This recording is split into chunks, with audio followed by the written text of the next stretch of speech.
Celebramos a solenidade dos apóstolos Pedro e Paulo, que foram exemplares na fidelidade e testemunho de Jesus Cristo vivo e ressuscitado.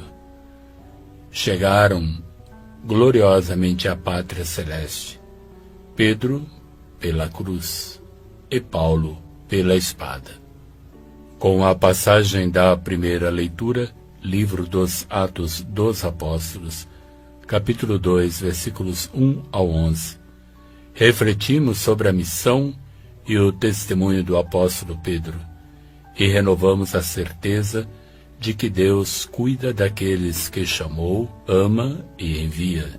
Pedro foi chamado por Jesus Cristo, e com ele conviveu, e do Divino Mestre recebeu todos os ensinamentos, bem como lhe foram confiadas as chaves do reino dos céus, para ligar e desligar, para conduzir o rebanho do Senhor. O caminho feito por Pedro em muito se assemelha ao daquele pelo qual teve o coração seduzido, Jesus Cristo. Bem disse o Senhor: bem-aventurados sois vós, quando vos injuriarem, caluniarem, perseguirem, e disserem todo nome por causa de mim.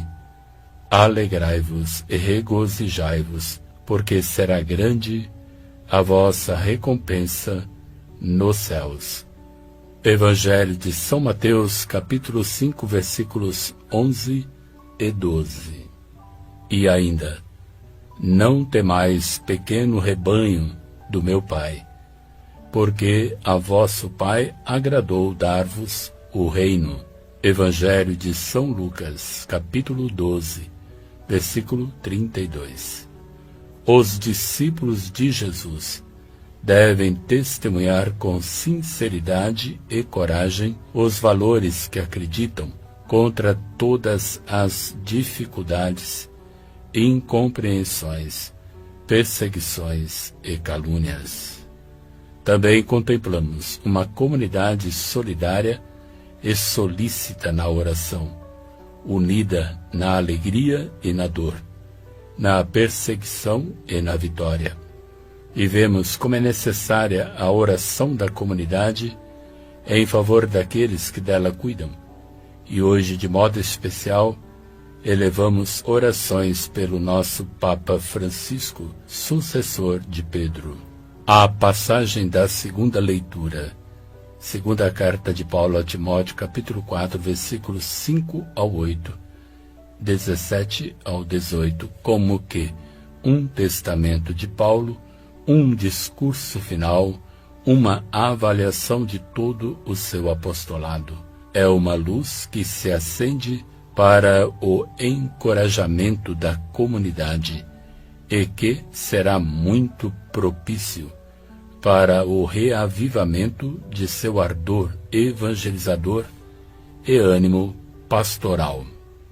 Paulo não conviveu com o Senhor, mas teve aquele encontro com o ressuscitado, que orientou todo o seu existir.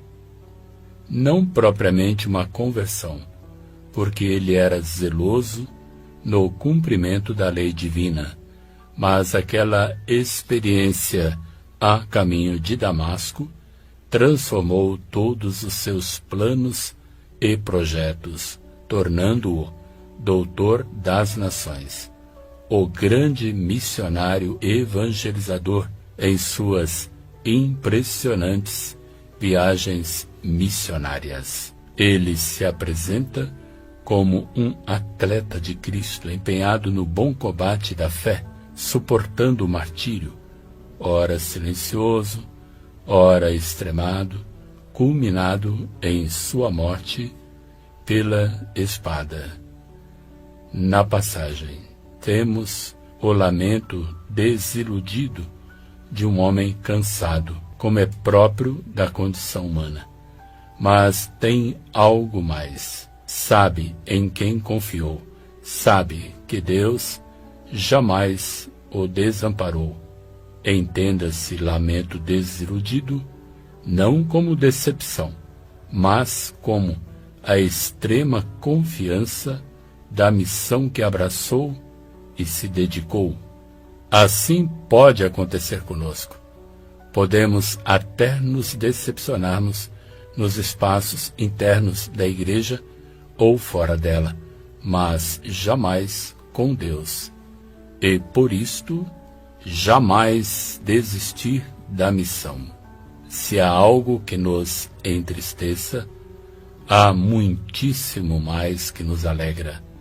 Mistério da cruz, mistério pascal, que deve ser vivido com toda a fé, esperança e caridade. Mesmo no cárcere, escrevendo a Timóteo, Paulo encontra palavras de ânimo, de exortação. Paulo também é claríssimo testemunho de quem confia no Senhor e nunca se sente só, jamais se sente desamparado. Ele mesmo disse aos Filipenses, capítulo 4, versículo 13: tudo posso naquele que me fortalece. Na passagem do Evangelho de São Mateus, capítulo 16, versículos 13 ao 19, temos a interrogação de Jesus sobre a sua identidade. Não se trata de conferir o índice de Ibope, mas a compreensão da sua verdadeira identidade, para que configure seus discípulos a ele. Que eles saibam a quem seguem e a quem vão testemunhar.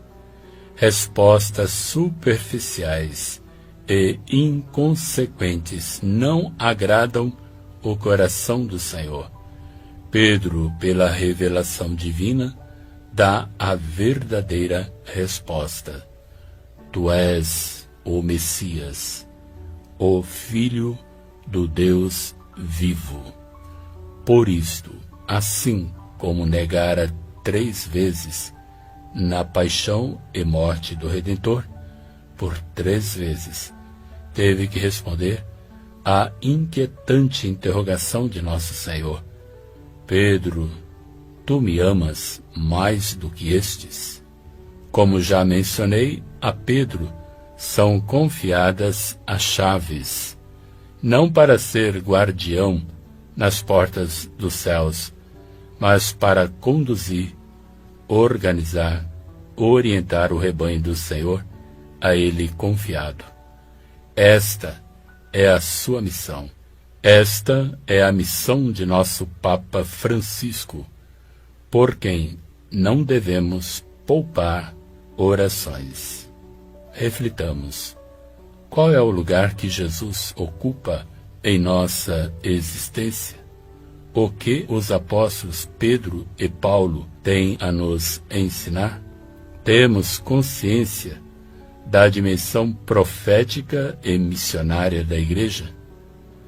De que modo procuramos entender e rezar pela missão de nosso Papa? Empenhemos mais intensamente e apaixonadamente no bom combate da fé, com o coração por Jesus seduzido, e também nos empenhemos para alcançar a merecida coroa da glória para os justos reservada. Cremos que as 2 colunas alcançaram, Pedro e Paulo, e nós, como pedras vivas da Igreja pelo batismo, desejemos e façamos por também merecer e alcançar. Pedro e Paulo, o amor de Cristo os seduziu.